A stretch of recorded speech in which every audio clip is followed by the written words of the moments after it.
মিথ্যা সাময়িক, কিন্তু সত্য চিরস্থায়ী।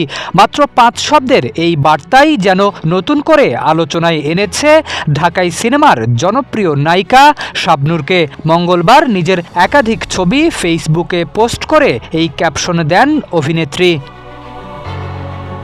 সাম্প্রতিক সময়ে সালমান শাহ হত্যা মামলা ঘিরে নতুন করে নানা আলোচনা ও দাবি সামনে আসার মধ্যেই সামনে এলো শাবনূরের এই রহস্যময় পোস্ট। এ নিয়ে সামাজিক যোগাযোগ মাধ্যমে শুরু হয়েছে নানা জল্পনা কল্পনা। তবে গুরুত্বপূর্ণ বিষয় হলো শাবনূর তার পোস্টে সালমান শাহ হত্যা মামলা কিংবা কোনো ব্যক্তির নাম সরাসরি উল্লেখ করেননি।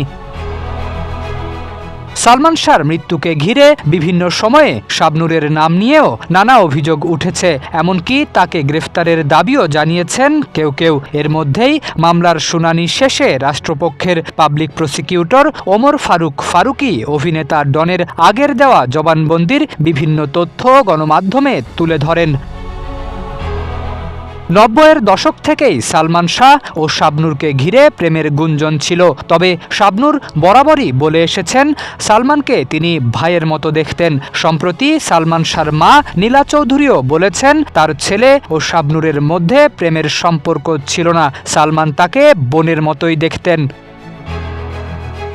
সালমান শাহ ও শাবনূর ছিলেন ঢালিউডের অন্যতম জনপ্রিয় জুটি। তুমি আমার সিনেমার মাধ্যমে শুরু হয় তাদের জুটি। এরপর সুজন সখী, বিচার হবে, বিক্ষোভ, স্বপ্নের ঠিকানা, মহামিলন, তোমাকে চাই, স্বপ্নের পৃথিবী, জীবন সংগ্রাম, চাওয়া থেকে পাওয়া, প্রেম পিয়াসী, স্বপ্নের নায়ক ও আনন্দ অশ্রু সহ 14টি সিনেমায় একসঙ্গে অভিনয় করেন তারা। জুটিটির অধিকাংশ সিনেমাই ছিল ব্যবসা সফল।